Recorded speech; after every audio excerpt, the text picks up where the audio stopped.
Bismillahirrahmanirrahim. Assalamualaikum warahmatullahi wabarakatuh. Saya Hartiah, asal dari SD Negeri 1 Gumiwang.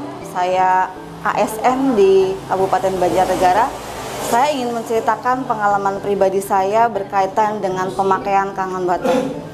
Di akhir tahun 2023 November, saya diindeksi oleh dokter sebagai penebalan dinding rahim, tapi saya abaikan. Akhirnya di bulan Maret tahun 2024 setelah KPPS, saya itu mens sebulan 2 kali. Akhirnya karena saya tidak mau menunda penyakit, saya cek ke dokter, ternyata ada benjolan dan itu diperkirakan sebagai tumor ganas. Setelah Ramadan bulan April tanggal 16, tanggal 14 saya cek, saya dikiret oleh dokter di salah satu rumah sakit di daerah Banjarnegara. Betul, ternyata hasilnya adalah tumor ganas.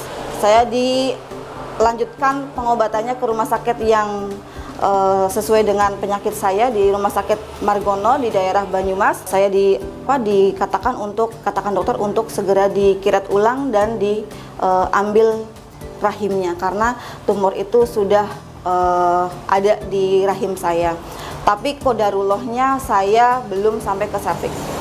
Sekilas itu cerita penyakit saya ingin menceritakan bahwa bagaimana saya bisa tidak melanjutkan pengobatan kemoterapi dan radioterapi setelah saya tahu bahwa manfaat kangen water bisa menyehatkan saya tanpa harus melewati kemoterapi dan radioterapi. Di bulan April setelah saya kiret dan hasil saya adalah positif tumor ganas, saya diceritakan oleh salah satu teman yang terkena kanker payudara. Beliau menyarankan untuk menggunakan kangen water. Qadarullah, setelah saya memakainya, mens saya keluar yang seperti daging, tidak banyak tapi seperti daging, dan saya rasa itu adalah bagian dari hasil setelah saya meminum kangen water.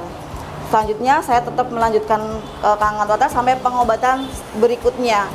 Nah, di bulan Mei akhir setelah dokter mengharuskan saya diambil atau diangkat rahimnya, saya itu disuruh oleh bagian administrasi untuk mengambil surat rujukan baru karena surat rujukan saya habis. Saya kembali lagi ke dokter awal yang pertama kali menangani penyakit saya. Kata dokter, dari hasil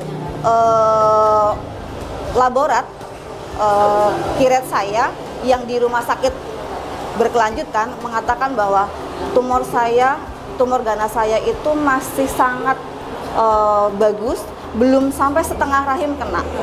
Jadi saya berpikir, loh kenapa saya harus kemo, kenapa harus saya radioterapi? Saya mendingan melanjutkan pengobatan dengan kangen water. Qadarullah, saya langsung beli mesinnya dengan berbagai polemik di rumah yang memang mengharuskan ada musyawarah, tapi alhamdulillah suami mengizinkan. Lama-lama saya membeli mesin, saya sudah 3 bulan mengkonsumsi kangen water. Setelah mesin itu saya punyai sendiri dan saya merasakan manfaatnya luar biasa. Doa di 10 hari terakhir di bulan puasa. Di bulan puasa 10 hari terakhir itu saya berdoa, ya Allah, jadikan saya adalah penghuni surga Firdaus. Dan ternyata Allah mengizinkan melalui ujian ini, melalui kanker ini, saya bisa membeli alat kangen water. Saya bisa berbagi di setiap harinya, di setiap paginya ada 13-15 orang yang setelah subuh mereka datang ke rumah saya untuk ikut mengkonsumsi.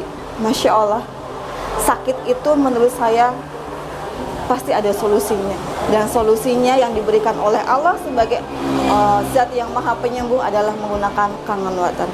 Sekian dari saya, semoga bisa menginspirasi cerita ini. Mari sehat dan mari berbagi. Surga itu tidak untuk sendirian, surga itu untuk bersama-sama. Wassalamualaikum warahmatullahi wabarakatuh.